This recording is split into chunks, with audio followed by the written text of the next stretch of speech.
Radio Tehran, শুরু হচ্ছে বিশ্ব সংবাদ।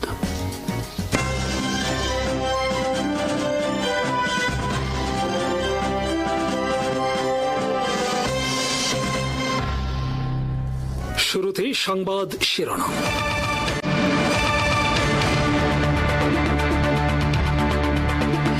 যুদ্ধের 40 দিনের মাথায় যুক্তরাষ্ট্র ও ইসরায়েলের বিরুদ্ধে ঐতিহাসিক ও ভূমিধস বিজয়ের ঘোষণা দিয়েছে ইরান। তেহরান জানিয়েছে ওয়াশিংটন ইরানের 10 দফা প্রস্তাব মেনে নিতে বাধ্য হয়েছে, যার মধ্যে রয়েছে স্থায়ী যুদ্ধবিরতি, সব নিষেধাজ্ঞা প্রত্যাহার এবং অঞ্চলটি থেকে মার্কিন যুদ্ধসেনা সরিয়ে নেওয়া। ইরানি জাতির উদ্দেশ্যে দেওয়া এক বিবৃতিতে দেশটির সুপ্রিম ন্যাশনাল সিকিউরিটি কাউন্সিল বলেছে, শত্রুপক্ষ এক অনস্বীকার্য পরাজয়ের সম্মুখীন হয়েছে এবং এখন তাদের সামনে ইরানের মহান জাতি ও অ্যাক্সিস অফ রেজিস্ট্যান্স বা প্রতিরোধ অক্ষের ইচ্ছার কাছে নতি স্বীকার করা ছাড়া আর কোনো পথ খোলা নেই। ইরানের উপর যুক্তরাষ্ট্র ও ইসরায়েলের আগ্রাসনমূলক যুদ্ধের 40তম দিনে এই ঘোষণা এলো। গত 28 ফেব্রুয়ারি ইসলামী বিপ্লবের নেতা আয়াতুল্লাহ সাইয়েদ আলী খামেনি এবং শীর্ষস্থানীয় কমান্ডারদের হত্যাকাণ্ডের মধ্য দিয়ে এই সংঘাতের শুরু হয়েছিল। সুপ্রিম ন্যাশনাল সিকিউরিটি কাউন্সিলের বিবৃতিতে বলা হয়, যুক্তরাষ্ট্র 10 দফা প্রস্তাবে রাজি হয়েছে, যার মাধ্যমে ওয়াশিংটন যে বিষয়গুলো মানতে প্রতিশ্রুতিবদ্ধ সেগুলো হলো, ইরানের বিরুদ্ধে নতুন করে কোনো আগ্রাসন চালানো যাবে না, হরমুজ প্রণালীর ওপর ইরানের নিয়ন্ত্রণ অব্যাহত থাকবে, ইরানের ইউরেনিয়াম সমৃদ্ধকরণ মেনে নেওয়া হবে, সব ধরনের প্রাথমিক ও মাধ্যমিক নিষেধাজ্ঞা প্রত্যাহার করা হবে, জাতিসংঘ নিরাপত্তা পরিষদের সব প্রস্তাব বাতিল করা হবে, বোর্ড অফ গভর্নর্সের সব প্রস্তাব বাতিল হবে, ইরানকে ক্ষতিপূরণ প্রদান করা হবে, অঞ্চলটি থেকে মার্কিন যুদ্ধসেনা প্রত্যাহার করা হবে এবং লেবাননের ইসলামী প্রতিরোধ সহ সব ফ্রন্টে যুদ্ধ বন্ধ করা হবে। ইরানের সিকিউরিটি কাউন্সিলের বিবৃতিতে বলা হয়েছে, ইরান এক মহান বিজয় অর্জন করেছে এবং অপরাধী আমেরিকাকে তাদের 10 দফা প্রস্তাব মেনে নিতে বাধ্য করেছে। কাউন্সিল গত 40 দিনকে ইতিহাসের অন্যতম কঠিনতম সম্মিলিত যুদ্ধ হিসেবে বর্ণনা করেছে, যেখানে ইরান এবং লেবানন, ইরাক, ইয়েমেন ও ফিলিস্তিনের মিত্ররা এমন আঘাত এনেছে যা বিশ্ব কখনো ভুলবে না। এতে আরও বলা হয়, ইরান ও প্রতিরোধ যোদ্ধারা এই অঞ্চলে মার্কিন সামরিক যন্ত্রকে প্রায় সম্পূর্ণ ধ্বংস করে দিয়েছে। শত্রুরা ইরানের বিরুদ্ধে এই যুদ্ধের জন্য দীর্ঘ বছর ধরে এই অঞ্চলের চারপাশে যে বিশাল অবকাঠামো ও সক্ষমতা তৈরি করেছিল, তাতে বিধ্বংসী ও গভীর আঘাত হানা হয়েছে। বিবৃতিতে আরও বলা হয়, ইসরায়েলের ভেতরে প্রতিরোধ বাহিনী শত্রু সেনা অবকাঠামো, স্থাপনা ও সম্পদের ওপর বিধ্বংসী আঘাত এনেছে। এমনকি যুদ্ধ শুরুর 10 দিনের মধ্যেই যুক্তরাষ্ট্র বুঝতে পেরেছে যে তারা জয়ী হতে পারবে না। কাউন্সিল আরও জানায়, শত্রুপক্ষ শুরুতে দ্রুত সামরিক বিজয়ের কল্পনা করেছিল এবং ভেবেছিল ইরানের ক্ষেপণাস্ত্র ও ড্রোন সক্ষমতা দ্রুত নিভিয়ে ফেলা যাবে। নিকৃষ্ট জায়নবাদীরা আমেরিকার বেকুব প্রেসিডেন্টকে প্ররোচিত করেছিল যে এই যুদ্ধ ইরানকে শেষ করে দেবে। বিজয় ঘোষণার পাশাপাশি ইরানের শীর্ষ নিরাপত্তা সংস্থা সতর্ক থাকারও আহ্বান জানিয়েছে। বিবৃতিতে বলা হয়, আমরা এই বিজয়ের জন্য ইরানের জনগণকে অভিনন্দন জানাই, তবে জোর দিয়ে বলছি, বিজয়ের বিস্তারিত বিষয়গুলো চূড়ান্ত না হওয়া পর্যন্ত কর্মকর্তাদের বিচক্ষণতা ও জনগণের মধ্যে ঐক্য বজায় রাখা প্রয়োজন। ইরানের এই ঘোষণাটি এমন এক সময় এলো যখন ট্রাম্প তার ট্রুথ সোশ্যাল প্ল্যাটফর্মে দেওয়া এক পোস্টে জানান, তিনি 2 সপ্তাহের জন্য ইরানে বোমা হামলা ও আক্রমণ স্থগিত রাখতে রাজি হয়েছেন, তবে শর্ত হলো তেহরানকে হরমুজ প্রণালী খুলে দিতে হবে। ট্রাম্প এই সিদ্ধান্তকে উভয়পক্ষীয় যুদ্ধবিরতি হিসেবে বর্ণনা করেছেন। এর আগে মঙ্গলবার ট্রাম্প হুঁশিয়ারি দিয়েছিলেন, ইরান দাবি না মানলে আজ রাতে একটি আস্ত সভ্যতা ধ্বংস হয়ে যাবে। তার এই উস্কানিমূলক যুদ্ধংদেহী মনোভাব বিশ্বজুড়ে তীব্র প্রতিক্রিয়ার সৃষ্টি করে। অনেকে এই বাগাড়ম্বরকে গণহত্যামূলক বলে নিন্দা করেছেন এবং একে ভয়াবহ যুদ্ধাপরাধ হিসেবে আখ্যা দিয়েছেন। পোপ লিও চতুর্দশ এই হুমকিকে একেবারেই অগ্রহণযোগ্য বলে অভিহিত করেন। অন্যদিকে মার্কিন আইন প্রণেতারা ট্রাম্পের বক্তব্যকে নিরেট শয়তানি আখ্যা দিয়ে এর নিন্দা জানিয়েছেন এবং তাদের মধ্যে অনেকে ট্রাম্পকে পদ থেকে সরানোর জন্য 25তম সংশোধনী কার্যকরের আহ্বান জানিয়েছেন। এদিকে ইরানের প্রেস টিভি জানিয়েছে, বিশ্বের প্রায় 1/5 তেল পরিবাহিত হওয়া হরমুজ প্রণালী গত 28 ফেব্রুয়ারি থেকে ইরানের অবরোধের মুখে রয়েছে। ইরানি কর্মকর্তারা স্পষ্টভাবে জানিয়েছেন, মার্কিন ইসরায়েলি হামলা স্থায়ীভাবে বন্ধ সহ তাদের দাবি পূরণ না হওয়া পর্যন্ত এই কৌশলগত জলপথটি খোলা হবে না।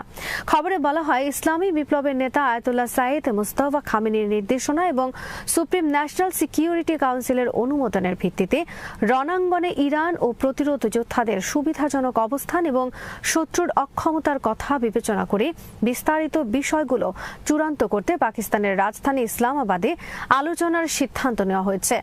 আগামী 15 দিনের মধ্যে এই রাজনৈতিক আলোচনা অনুষ্ঠিত হবে, যাতে রণাঙ্গনের বিজয়কে রাজনৈতিকভাবে সুসংহত করা যায়। আগামী শুক্রবার ইসলামাবাদে এই আলোচনা শুরু হবে। ইরান এই আলোচনার জন্য 2 সপ্তাহ সময় বরাদ্দ করেছে, যা প্রয়োজনে উভয় পক্ষের সম্মতিতে বাড়ানো হতে পারে। ইরানের শীর্ষ নিরাপত্তা সংস্থা বলেছে এই সময়ে জাতীয় ঐক্য বজায় রাখা অপরিহার্য। তারা আরও উল্লেখ করেন, যদি রণাঙ্গনে শত্রুর আত্মসমর্পণ আলোচনার মাধ্যমে একটি চূড়ান্ত রাজনৈতিক সাফল্যে রূপান্তরিত হয়, তবে আমরা একসঙ্গে এই মহান ঐতিহাসিক বিজয় উদযাপন করব।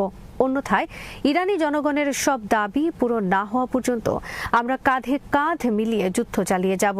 বিবৃতির শেষে বলা হয়, আমাদের হাত বন্দুকের ট্রিগারে রয়েছে এবং শত্রুর সামান্যতম ভুলের জবাব পূর্ণ শক্তি দিয়ে দেওয়া হবে। আগ্রাসনের 40 দিন পর ডোনাল্ড ট্রাম্পের 2 সপ্তাহের হামলা স্থগিতের ঘোষণাকে যুক্তরাষ্ট্রের চূড়ান্ত আত্মসমর্পণ হিসেবে অভিহিত করেছে চুক্তির মধ্যস্থতাকারী পাকিস্তানের শীর্ষস্থানীয় নিউজ নেটওয়ার্কগুলো। দেশটির বিভিন্ন টেলিভিশন চ্যানেলের বিশ্লেষণে বলা হয়েছে, ট্রাম্প শেষ পর্যন্ত ইরানের কাছে নথি স্বীকার করতে বাধ্য হয়েছেন। তিনি বুঝতে পেরেছেন, হুমকির মাধ্যমে একটি সভ্য জাতিকে দমন করা সম্ভব নয়। সোনো টিভি তাদের প্রতিবেদনে বলেছে, মধ্যপ্রাচ্যে ইরানের কেন্দ্রীয় ভূমিকা এবং হরমুজ প্রণালীর উপর তেহরানের নিয়ন্ত্রণকে মেনে নেওয়া ছাড়া আমেরিকা ও ইসরায়েলের সামনে আর কোনো পথ খোলা নেই। 92 নিউজ প্রতিরক্ষা বিশেষজ্ঞদের বরাতে বলেছে, ইরান সম্পর্কে ট্রাম্পের সব হিসাব নিকাশ ভুল প্রমাণিত হয়েছে। ইসরায়েলি প্রধানমন্ত্রী বেঞ্জামিন নেতানিয়াহুর প্ররোচনায় ওয়াশিংটন এই যুদ্ধে জড়িয়েছিল, কিন্তু ইরানের জনগণ তাদের সশস্ত্র বাহিনীর পাশে ঐক্যবদ্ধভাবে দাঁড়িয়ে আগ্রাসীদের পিছু হটতে বাধ্য করেছে। সামা নিউজ এই দিনটিকে ইসলামী প্রজাতন্ত্রের বিজয়ের দিন হিসেবে বর্ণনা করেছে। তাদের মতে, ট্রাম্প ইরানের দাবি মানতে বাধ্য হয়েছেন এবং ইসরায়েল এখন পিছু হটতে শুরু করেছে। গত কয়েক সপ্তাহ ধরে তেহরান ও ওয়াশিংটনের মধ্যে মধ্যস্থতা করে এই আগ্রাসন বন্ধে পাকিস্তান কেন্দ্রীয় ভূমিকা পালন করেছে। জানা গেছে, ইরানের অন্তত 99টি বিধ্বংসী ও প্রতিশোধমূলক হামলার পর এই যুদ্ধবিরতির সিদ্ধান্ত এলো। ইরান অঞ্চল জুড়ে সংবেদনশীল মার্কিন ও ইসরায়েলি লক্ষ্যবস্তুতে আঘাত হানে এবং হরমুজ প্রণালী বন্ধ করে দেয়, যে কারণে বিশ্ববাজারে জ্বালানি ও পণ্য সরবরাহে চরম অস্থিরতা তৈরি হয়। ইরানের সর্বোচ্চ নিরাপত্তা পরিষদের পক্ষ থেকে দেশটির পররাষ্ট্রমন্ত্রী আব্বাস আরাকচি এক গুরুত্বপূর্ণ ঘোষণায় জানিয়েছেন, ইরানের ওপর প্ররোচনাহীন হামলা বন্ধ করা হলে ইরানও তাদের পাল্টা প্রতিরক্ষা অবরোধ স্থগিত রাখবে। বুধবার সামাজিক মাধ্যম এক্সে দেওয়া এক বিবৃতিতে আরাকচি উল্লেখ করেন, যদি ইরানের বিরুদ্ধে সব ধরনের আক্রমণ বন্ধ করা হয়, তবে আমাদের শক্তিশালী সশস্ত্র বাহিনী তাদের প্রতিরক্ষা অপারেশন স্থগিত করবে। বিবৃতিতে সবচেয়ে গুরুত্বপূর্ণ ঘোষণাটি ছিল কৌশলগতভাবে গুরুত্বপূর্ণ হরমুজ প্রণালী নিয়ে। আরাকচি জানান, আগামী 2 সপ্তাহের জন্য হরমুজ প্রণালী দিয়ে নিরাপদ যাতায়াত সম্ভব হবে, তবে এটি ইরানের সশস্ত্র বাহিনীর সঙ্গে সমন্বয় এবং কারিগরি সীমাবদ্ধতাগুলো বিবেচনা সাপেক্ষে কার্যকর হবে। পররাষ্ট্রমন্ত্রী আরাকচি স্পষ্ট করেছেন, 3টি প্রধান কারণে ইরান এই সিদ্ধান্তে পৌঁছেছে। প্রথমত, পাকিস্তানের সক্রিয় মধ্যস্থতা, দ্বিতীয়ত ওয়াশিংটনের পক্ষ থেকে 15 দফা প্রস্তাবের ভিত্তিতে আলোচনার জন্য যুক্তরাষ্ট্রের অনুরোধ, তৃতীয়ত ইরানের দেওয়া 10 দফা প্রস্তাব প্রেসিডেন্ট ডোনাল্ড ট্রাম্পের মেনে নেওয়ার ঘোষণা। বিবৃতিতে আরাকচি পাকিস্তান সরকারকে বিশেষভাবে ধন্যবাদ জানান। ইসরায়েলের প্ররোচনায় আমেরিকার চালানো সর্বশেষ আগ্রাসনের ফলে তৈরি হওয়া জটিল পরিস্থিতি নিরসনে ইসলামাবাদ যে ভূমিকা পালন করেছে তার প্রশংসা করেন তিনি। মার্কিন যুদ্ধমন্ত্রী পিট হেগসেথের সাফল্যের বয়ানের বিরুদ্ধে সরব হয়েছে মার্কিন মিডিয়া। তারা বলছে, রণাঙ্গনের আসল পরিস্থিতির সঙ্গে হেগসেথের দেওয়া তথ্যের মিল ছিল না, যা খোদ মার্কিন প্রশাসনের অভ্যন্তরেই উদ্বেগের সৃষ্টি করেছে। দ্য ওয়াশিংটন পোস্ট এক প্রতিবেদনে এক কর্মকর্তার বরাতে লিখেছে, হেগসেথ প্রেসিডেন্টের কাছে সত্য গোপন করছেন। ফলস্বরূপ প্রেসিডেন্ট জনসম্মুখে এমন তথ্য প্রচার করছেন যা আসলে বিভ্রান্তিকর। ওয়াশিংটন পোস্ট একটি সাম্প্রতিক ব্যর্থ অভিযানের কথা কথা উল্লেখ করেছে, যেটিকে হোয়াইট হাউস উদ্ধার অভিযান হিসেবে প্রচার করেছিল। হেক্সেথ দাবি করেছিলেন যে ইরানের আকাশসীমা এখন আমেরিকার সম্পূর্ণ নিয়ন্ত্রণে, কিন্তু এই অভিযান প্রমাণ করেছে মার্কিন বাহিনীর নিয়ন্ত্রণ আসলে সীমিত। প্রতিবেদনে বলা হয়, ওই অভিযানে আমেরিকা এবং সম্ভবত ইহুদিবাদী শাসন গোষ্ঠী উল্লেখযোগ্য সংখ্যক বিমান হারিয়েছে। ইরানি সংবাদ মাধ্যম প্রেস টিভি এই অভিযান সম্পর্কে জানিয়েছে, মার্কিনিরা বড় ধরনের ভুল হিসাব করেছিল। তারা ভেবেছিল ইরানের বিমান প্রতিরক্ষা ব্যবস্থা তাদের মোকাবিলা করতে পারবে না, কিন্তু ইরানি সশস্ত্র বাহিনী তখন পূর্ণ সতর্ক অবস্থায় ছিল। প্রেস টিভির তথ্যমতে প্রকৃতপক্ষে মার্কিন স্পেশাল ফোর্স সরাসরি ইরানি বাহিনীর পাতা এক মরণ ফাঁদে পা দিয়েছিল। প্রেসিডেন্ট ট্রাম্প অবশ্য ইরানি বাহিনীর এই সফল প্রতিরোধকে কেবল একটি লাকি হিট বা ভাগ্যের জোরে পাওয়া সাফল্য বলে উড়িয়ে দিয়েছেন। হেক্সেথ দাবি করেছিলেন, ইরানের ক্ষেপণাস্ত্র ও ড্রোন কর্মসূচি পুরোপুরি ধ্বংস করে দেওয়া হয়েছে। তবে এই দাবি ভুল প্রমাণিত হয়েছে ইরানের ধারাবাহিক ও বিধ্বংসী পাল্টা হামলায়। ইরান তাদের ৯৯তম দফার পাল্টা হামলা সম্পন্ন করেছে। মার্কিন স্থাপনা ও ইসরায়েলের এমন বস্তুগত ক্ষতি ও প্রাণহানি হয়েছে যা তারা যুদ্ধের আগে কল্পনাও করেনি। যুদ্ধবিরতির পর পরাজয়ের গ্লানিতে ভুগছেন ইহুদিবাদীরা। প্রধানমন্ত্রী নেতানিয়াহুর ভূমিকা নিয়ে সরব হয়েছেন তারা। ঘোষিত ২ সপ্তাহের যুদ্ধবিরতি নিয়ে ইসরায়েলি কর্মকর্তাদের নীরবতায়ও তীব্র ক্ষোভ প্রকাশ করেন তারা। ইসরায়েলি চ্যানেল 12 এর সামরিক সংবাদদাতা প্রবীণ সাংবাদিক নিটজান শাপিরা এক পোস্টে যুদ্ধবিরতির বিস্তারিত তথ্য এবং এই সংক্রান্ত খবরাখবর প্রকাশ না করায় ইসরায়েলি নেতাদের অভিযুক্ত করেছেন। শাপিরা লিখেছেন, আজ রাতে কি কোনো ইসরায়েলি কর্মকর্তা বা সূত্র ইসরায়েলি জনগণের উদ্দেশ্যে কিছু বলবেন? তিনি আরও লিখেন, তারা কি কিছু লিখবেন, কোনো আপডেট দেবেন, নাকি আমাদের এখনও যুদ্ধবিরতির খবর পেতে ইরানি বার্তা সংস্থা তাসনিম এবং পাকিস্তান সরকারের মুখপাত্রের বিবৃতির উপর নির্ভর করতে হবে? যুদ্ধবিরতির পর ইসরায়েলিরা সামাজিক মাধ্যমে ইরানি হামলায় ক্ষতবিক্ষত বহু স্থাপনার ছবি শেয়ার করে এই যুদ্ধবিরতিকে নেতানিয়াহু সরকারের আত্মসমর্পণ বলে অভিহিত করেছেন। এদিকে নেতানিয়াহু ইরানের কাছে স্পষ্ট পরাজয়ের গ্লানি মোছার চেষ্টায় লেবাননে অভিযান অব্যাহত রাখার কথা বলেছেন। ইরানের সুপ্রিম ন্যাশনাল সিকিউরিটি কাউন্সিল এক বিবৃতিতে দাবি করেছে, যুক্তরাষ্ট্র যুদ্ধ অবসানের জন্য তেহরানের প্রস্তাবিত শর্তগুলো নীতিগতভাবে মেনে নিতে বাধ্য হয়েছে এবং সেই প্রেক্ষাপটে ২ সপ্তাহের জন্য ইসলামাবাদে আলোচনা শুরু হবে। বিবৃতিতে বলা হয়, গত ৪০ দিনের সংঘাতে ইরান, যুক্তরাষ্ট্র ও ইসরায়েল সমর্থিত সামরিক চাপ মোকাবেলা করে ঐতিহাসিক বিজয় অর্জন করেছে। তাদের ভাষ্য অনুযায়ী ইরানের ক্ষেপণাস্ত্র ও ড্রোন হামলা প্রতিপক্ষকে এমন পর্যায়ে নিয়ে গেছে যে শেষ পর্যন্ত ওয়াশিংটন ১০ দফা কাঠামো আলোচনার ভিত্তি হিসেবে গ্রহণ করতে সম্মত হয়েছে।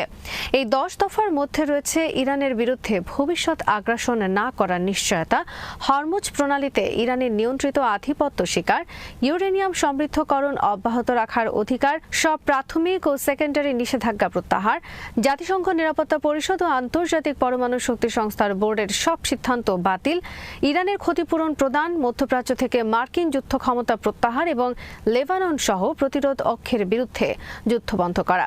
বিবৃতিতে আরও বলা হয়, পাকিস্তানের প্রধানমন্ত্রীর মাধ্যমে যুক্তরাষ্ট্র জানিয়েছে যে তারা এসব নীতিকে আলোচনার ভিত্তি হিসেবে গ্রহণ করতে প্রস্তুত।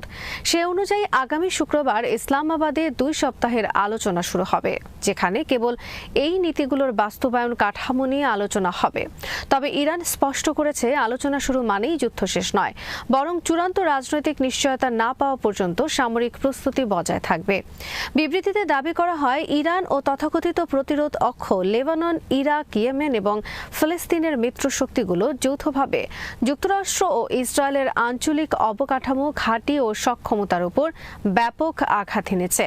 একই সঙ্গে দেশটির জনগণকে ঐক্য বজায় রাখার আহ্বান জানিয়ে বলা হয়েছে, এই আলোচনা যুদ্ধক্ষেত্রেরই রাজনৈতিক সম্প্রসারণ। ইরানের ভাষ্য অনুযায়ী, যদি আলোচনায় তাদের শর্ত পূর্ণাঙ্গভাবে স্বীকৃত হয়, তবে সেটি হবে একটি ঐতিহাসিক কূটনৈতিক বিজয়।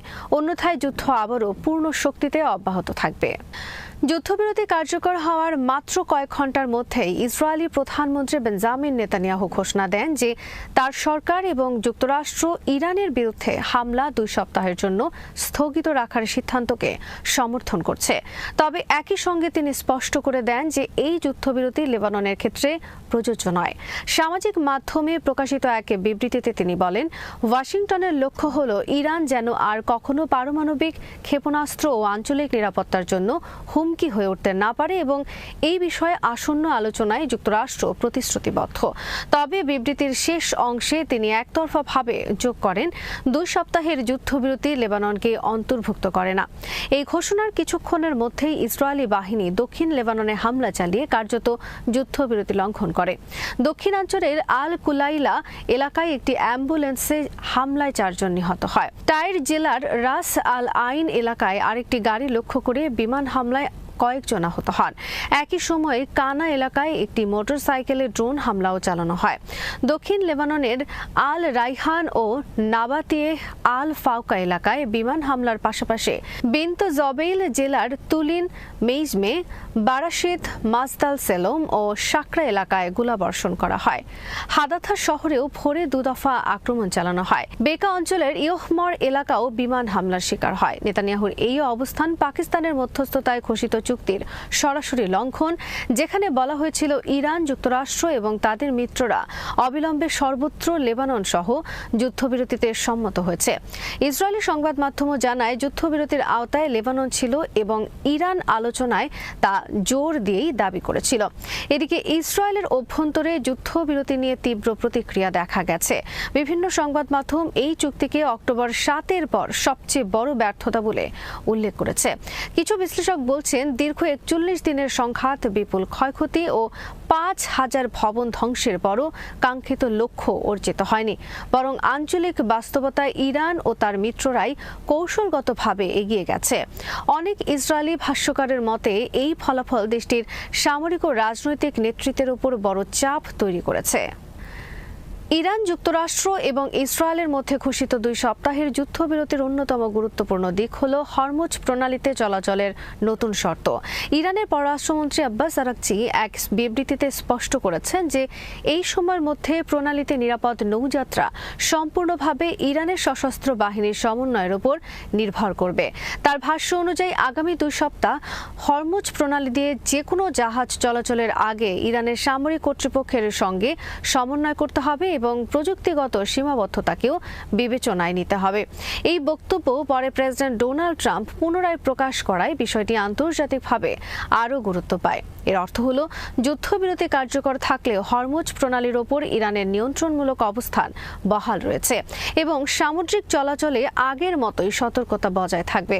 বিশ্বের জ্বালানি সরবরাহের জন্য অত্যন্ত গুরুত্বপূর্ণ এই প্রণালী দিয়ে প্রতিদিন বিপুল পরিমাণ তেলবাহী জাহাজ চলাচল করে, ফলে এখানে যে কোনো নিয়ন্ত্রণ আন্তর্জাতিক বাজারেও প্রভাব ফেলতে পারে। ইরানের বক্তব্যে বোঝা যায় যুদ্ধবিরতি থাকলেও পরিস্থিতি পুরোপুরি স্বাভাবিক হয়নি, বরং সাময়িক স্থিতিশীলতার মধ্যে কঠোর পর্যবেক্ষণ বজায় থাকবে। বিশ্লেষকদের মতে এই শর্তের মাধ্যমে ইরান একদিকে নিজের সামরিক প্রভাব বজায় রাখছে, অন্যদিকে আন্তর্জাতিক পক্ষগুলোকে জানিয়ে দিচ্ছে যে হরমুজ প্রণালীর নিরাপত্তা প্রশ্নে চূড়ান্ত নিয়ন্ত্রণ এখনো তেহরানের হাতেই রয়েছে। যুদ্ধবিরতির কয়েক ঘন্টা আগে ট্রাম্পের কড়া সমালোচনা করলেন পোপ। যুদ্ধবিরতি কার্যকরের কয়েক ঘন্টা আগে পোপ লিও চতুর্থদশ বিরলভাবে ডোনাল্ড ট্রাম্পের কড়া সমালোচনা করে বলেন, ইরানের পুরো সভ্যতা ধ্বংসের হুমকি দেওয়া নৈতিক ও আন্তর্জাতিক উভয় দিক থেকেই অগ্রহণযোগ্য। ইতালিতে সাংবাদিকদের সঙ্গে আলাপে তিনি সরাসরি ট্রাম্পের নাম না নিলেও স্পষ্টভাবে তার সাম্প্রতিক হুমকির দিকেই ইঙ্গিত করেন। পোপ বলেন, একটি পুরো জাতির বিরুদ্ধে এ ধরনের ভাষা শুধু আন্তর্জাতিক আইনের প্রশ্ন তোলে না, বরং মানবতার মৌলিক নৈতিক ভিত্তিকেও আঘাত করে। এর আগে ট্রাম্প সতর্ক করেছিলেন, যদি হরমুজ প্রণালী দিয়ে বাণিজ্যিক জাহাজের নিরাপদ চলাচল নিশ্চিত না হয়, তবে তিনি ইরানের সেতু, বিদ্যুৎ কেন্দ্র সহ গুরুত্বপূর্ণ অবকাঠামো ধ্বংস করবেন। আন্তর্জাতিক আইনে বেসামরিক অবকাঠামো লক্ষ্য করে হামলা নিষিদ্ধ হওয়ায় এই বক্তব্য বিশ্বজুড়ে তীব্র প্রতিক্রিয়ার জন্ম দেয়। পোপ লিও তার বক্তব্যে বলেন, সংকটের সমাধান সামরিক শক্তিতে নয়, বরং আলোচনার টেবিলে ফিরেই সম্ভব। তিনি আবারও কূটনীতিকে একমাত্র গ্রহণযোগ্য পথ হিসেবে তুলে ধরে বলেন, ফিরে আসুন, কথা বলুন, শান্তিপূর্ণ সমাধান খুঁজুন। সাম্প্রতিক সপ্তাহগুলোতে তিনি বারবার ইরানে হামলা বন্ধ এবং সংলাপের আহ্বান জানিয়ে আসছেন। একই সঙ্গে যুদ্ধকে ধর্মীয় বৈধতা দেওয়ার প্রচেষ্টারও বিরোধিতা করে তিনি স্মরণ করিয়ে দেন, যীশু খ্রিস্ট যুদ্ধের নামে প্রার্থনা গ্রহণ করেন না। ইস্টার উপলক্ষে সেন্ট পিটার্স স্কয়ারে দেয়া ভাষণেও তিনি আধিপত্য ও শক্তির রাজনীতি পরিহারের আহ্বান জানান। যুদ্ধবিরতি ঘোষণার পর সেনাদের গুলি বন্ধের নির্দেশ দিলেন ইরানের সর্বোচ্চ নেতা। যুক্তরাষ্ট্রের সঙ্গে 2 সপ্তাহের যুদ্ধবিরতিতে সম্মত হওয়ার পর ইরানের সর্বোচ্চ নেতা মুস্তফা খামেনি দেশটির সামরিক বাহিনীকে গুলি বন্ধের নির্দেশ দিয়েছেন। তবে তেহরান স্পষ্ট বলেছে, এই যুদ্ধবিরতি যুদ্ধের সমাপ্তি নয়। শত্রুপক্ষ একটু ভুল করলেই জোরালো জবাব দেওয়া হবে। রাষ্ট্রীয় সম্প্রচার মাধ্যম ইসলামিক রিপাবলিক অফ ইরান ব্রডকাস্টিংয়ে প্রচারিত এক বিবৃতিতে মুস্তফা খামেনি বলেন, এটি যুদ্ধের শেষ নয়, তবে সব সামরিক শাখাকে সর্বোচ্চ নেতার নির্দেশ মেনে গুলি বন্ধ করতে হবে। যুদ্ধবিরতি ঘোষণার পর ইরানের সুপ্রিম ন্যাশনাল সিকিউরিটি কাউন্সিল আলাদা বিবৃতিতে জানিয়েছে, যুদ্ধ থেমে গেলেও ইরানের অবস্থান বদলায়নি। তাদের ভাষায়, আমাদের হাত এখনও ট্রিগারের ওপর আছে। শত্রুপক্ষের সামান্যতম ভুলও পূর্ণ শক্তিতে মোকাবেলা করা হবে। তেহরান জানিয়েছে, 10 দফা পরিকল্পনায় নির্ধারিত নীতিমালার গ্রহণযোগ্যতা নিশ্চিত হওয়ার ভিত্তিতে আলোচনা চূড়ান্ত হলে তারা যুদ্ধের সমাপ্তি মেনে নেবে। 10 এপ্রিল শুক্রবার ইসলামাবাদে নতুন আলোচনা শুরু হচ্ছে। প্রাথমিকভাবে তা 2 সপ্তাহ চলবে, তবে উভয় পক্ষের সম্মতিতে সময় বাড়তে পারে। তেহরান আরও বলেছে, এই সময় পূর্ণ জাতীয় ঐক্য বজায় রাখা এবং দৃঢ়তার সঙ্গে বিজয় উদযাপন চালিয়ে যাওয়া অত্যাবশ্যক। এটাকে যুদ্ধক্ষেত্রে শত্রুর আত্মসমর্পণ আখ্যা দিয়ে ইরান বলেছে, আলোচনায় তাদের 10 দফা নীতির গ্রহণযোগ্যতা নিশ্চিত হলে তবেই তারা মহান ঐতিহাসিক বিজয় উদযাপন করবে। অন্যথায় দাবি পূরণ না হওয়া পর্যন্ত লড়াই চলবে। ইরানের ভেতরে মার্কিন যুদ্ধবিমান ভূপাতিত করার পর মার্কিন স্পেশাল ফোর্স অভিযান পরিচালনা করে। যুক্তরাষ্ট্র দাবি করে, এই অভিযানে তারা লুকিয়ে থাকা পাইলটকে উদ্ধার করেছে। এই পাইলটকে উদ্ধার করা হয় ইরানের খুজিস্তান প্রদেশের পাহাড়ি এলাকা থেকে। কিন্তু এরপর ইরানের ইস্পাহান প্রদেশে আরেকটি অভিযান চালায় যুক্তরাষ্ট্রের স্পেশাল ফোর্স। এই অভিযানে তারা হেলিকপ্টার ও বিমান হারায়। প্রশ্ন উঠেছে, কেন যুক্তরাষ্ট্র এই অভিযানটি চালিয়েছিল, আর এই অভিযানে যে ব্যাপক ক্ষয়ক্ষতির মুখে পড়ার কারণই বাকি, তা নিয়ে বিস্তারিত থাকছে নাজমুল হাসানের প্রতিবেদনে।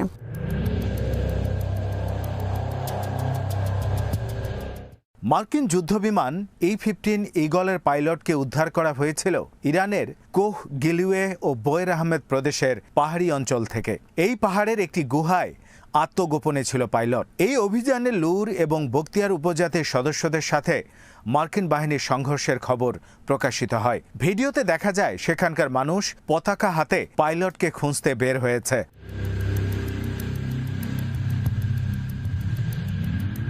অপরদিকে যুক্তরাষ্ট্র 2টি হেলিকপ্টার, একটি A-10 বিমান ও ড্রোন হারায় ইরানের ইস্পাহান প্রদেশে। কোহ গিলিউয়ে ও বোয়ের আহমেদ প্রদেশের রাজধানী ইয়াসুস থেকে ইস্পাহান শহরের আকাশপথের দূরত্ব প্রায় 220 থেকে 230 কিলোমিটার। মার্কিন পাইলট উদ্ধারের ঘটনায় এই দূরত্বের বিষয়টি খুবই গুরুত্বপূর্ণ। প্রশ্ন হলো, মার্কিন বাহিনী যেখানে তাদের পাইলট থাকার কথা বলেছিল, সেখান থেকে এই দূরত্ব অতিক্রম করে কেন তারা ইস্পাহানের ভেতরে প্রবেশ করলো, তা নিয়ে সন্দেহ রয়েছে। এই ভৌগোলিক দূরত্বের কারণেই তেহরান অভিযোগ করেছে যে উদ্ধার অভিযানের আড়ালে অন্য কোনো উদ্দেশ্য থাকতে পারে। ইরানের দাবি, এই অভিযান কেবল একজন পাইলটকে উদ্ধারের প্রচেষ্টার মধ্যে সীমাবদ্ধ ছিল না।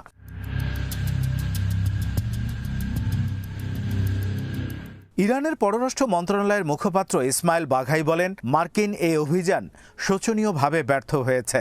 তিনি জানান, ইরানি বাহিনী অত্যন্ত কার্যকরভাবে এই প্রচেষ্টাকে প্রতিহত করেছে। এই ঘটনাকে তিনি তাবাস মরুভূমিতে যুক্তরাষ্ট্রের ব্যর্থ মিশন অপারেশন ঈগল ক্লু এর সাথে তুলনা করেন।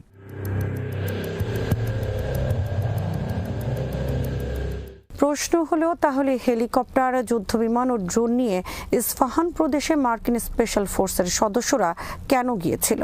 অনেক সামরিক বিশ্লেষক মনে করেন, আসলে যুক্তরাষ্ট্র 2টি মিশন পরিচালনা করেছে। একটি ছিল পাহাড়ি এলাকায় আটকে পড়া পাইলট উদ্ধার অভিযান, যেটিতে তারা সফল হয়েছিল।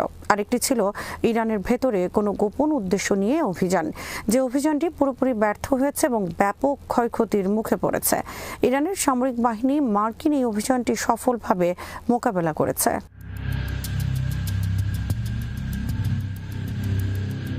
ইরানের পররাষ্ট্র মন্ত্রণালয়ের মুখপাত্র ইসমাইল বাঘাই যুক্তরাষ্ট্রের স্পেশাল ফোর্সের অভিযানের বিষয়ে দেয়া তথ্যে নানা অসঙ্গতি তুলে ধরেন। বিশেষ করে ইস্পাহানে মার্কিন বিমান অবতরণের স্থান নিয়েও প্রশ্ন তোলেন তিনি। বাঘাই দাবি করেন, ইস্পাহানের যে স্থানে মার্কিন বিমানগুলো অবতরণ করেছিল, সেখান থেকে লুকিয়ে থাকা পাইলটের অবস্থান অনেক দূরে ছিল। তিনি বলেন, এমন একটি সম্ভাবনা উড়িয়ে দেওয়া যায় না যে দক্ষিণ ইস্পাহানে মার্কিন এই অভিযানটি কেবল উদ্ধার মিশন ছিল না, বরং ইরানের সমৃদ্ধ ইউরেনিয়াম চুরির একটি পরিকল্পনার অংশ ছিল।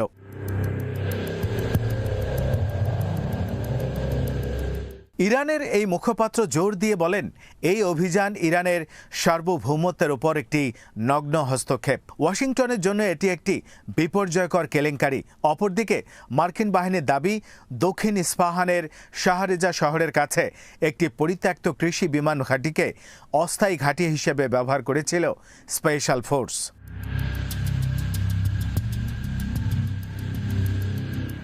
সামরিক বিশ্লেষকরা যুক্তরাষ্ট্রের এই দাবি নিয়ে ঘোরতর সংশয় প্রকাশ করেছেন। ইরানের ভেতরে যদি একটি বিমান ঘাঁটি যুক্তরাষ্ট্র ব্যবহার করতে চায়, তা কোনোভাবেই গোপন রাখা সম্ভব নয়। একটি বিমান ঘাঁটিতে অবতরণ করার আগে তার নিয়ন্ত্রণ নেওয়া দরকার। সেটি অবশ্যই মানুষের চোখের আড়ালে সম্ভব নয়। এখন পর্যন্ত ইরানের ভেতরে মার্কিন বাহিনীর অবস্থানের কোনো সম্ভাবনা নেই। যেখানে পাহাড়ে লুকিয়ে থাকা পাইলটকে উদ্ধারে সাধারণ মানুষ অস্ত্র হাতে খুঁজতে বের হয়, সে দেশে পরিত্যক্ত বিমান ঘাঁটি যুক্তরাষ্ট্র ব্যবহার করবে, এমন বাস্তবতা এখনো ইরানে তৈরি হয়নি।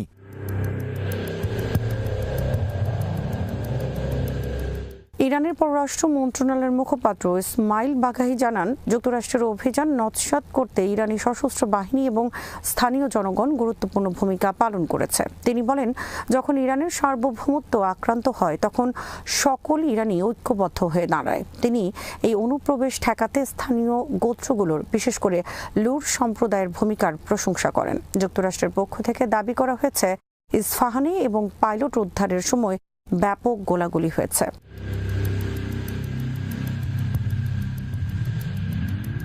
সামরিক বিশ্লেষকরা মনে করেন, ইরানের সমৃদ্ধ ইউরেনিয়াম হস্তগত করার উদ্দেশ্যে মার্কিন স্পেশাল ফোর্সের অভিযান চালানোর যৌক্তিকতা রয়েছে। এর আগে ইসরায়েল ও যুক্তরাষ্ট্রের পক্ষ থেকে বলা হয়েছিল, তারা বিশেষ অভিযানের মাধ্যমে ইউরেনিয়াম নিয়ে আসবেন। ইসরায়েলের গোয়েন্দা সংস্থার মধ্যে এই ধরনের অভিযানের প্রবণতা ছিল।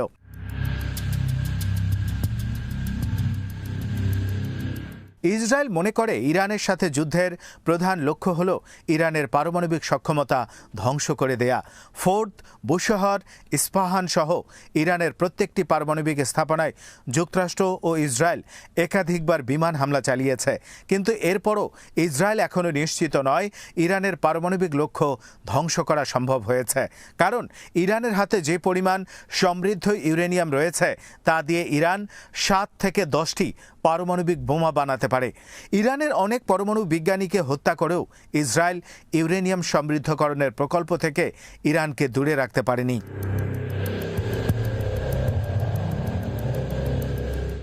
ইসরায়েল ও যুক্তরাষ্ট্রের ধারণা, কোনো পাহাড়ের সুরক্ষিত স্থানে ইরান তার সমৃদ্ধ ইউরেনিয়াম মজুদ রেখেছে। হয়তো ইউরেনিয়াম নিয়ন্ত্রণে নেয়ার উদ্দেশ্যেও যুক্তরাষ্ট্র ও ইসরায়েল এই গোপন সামরিক অভিযানটি চালিয়েছে। ইরানের সমৃদ্ধ ইউরেনিয়াম কর্মসূচি ট্রাম্পের জন্য মাথা ব্যথার প্রধান কারণ। ইরানের বিভিন্ন কৌশলগত লক্ষ্য অর্জনে বারবার ব্যর্থ হওয়ার পর ট্রাম্পের এখন এটি দেখানো জরুরি যে ইরানের ইউরেনিয়াম তার হস্তগত হয়েছে।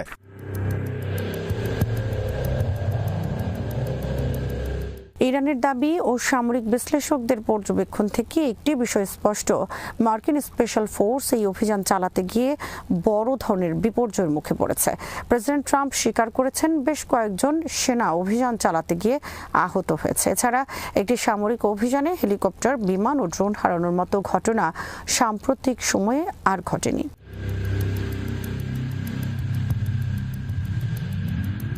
মার্কিন এই অভিযান নিয়ে ইসলামিক রেভলিউশনারি গার্ড কোর জানায়, তারা ইরানি ভূখণ্ডের ভেতরে একটি ব্যর্থ মার্কিন অভিযানের সময় আকাশযানগুলোকে মোকাবেলা এবং ধ্বংস করেছে। এই অভিযান মার্কিন স্পেশাল ফোর্সের ব্যবহৃত অন্তত 2টি MC-130J কমান্ডো বিমান এবং বেশ কয়েকটি হেলিকপ্টার ধ্বংস হয়।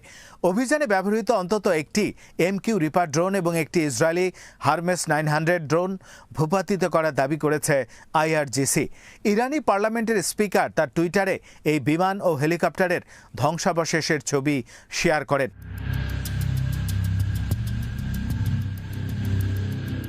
মার্কিন সামরিক তথ্য অনুযায়ী অভিযানে ব্যবহৃত প্রতিটি MC-130J বিমানের মূল্য $100 মিলিয়ন বেশি। এই বিমানগুলো বিশেষভাবে শত্রু সীমানায় স্পেশাল ফোর্স নামানো বা উদ্ধারের মতো উচ্চ ঝুঁকিপূর্ণ মিশনের জন্য তৈরি।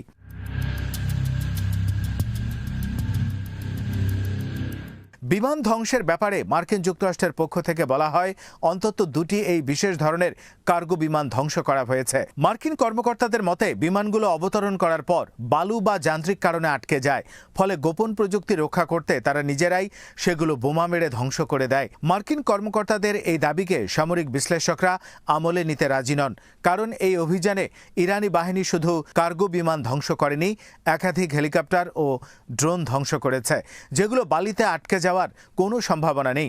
বাস্তবতা হলো মার্কিন বাহিনীর অভিযান ব্যর্থ হয়েছে, ব্যাপক ক্ষয়ক্ষতির মুখে পালিয়ে আসতে হয়েছে তাদের। শ্রোতা বন্ধুরা, বিশ্ব সংবাদে এই ছিল আমাদের সর্বশেষ আয়োজন। সঙ্গে থাকার জন্য আপনাদের সবাইকে অসংখ্য ধন্যবাদ।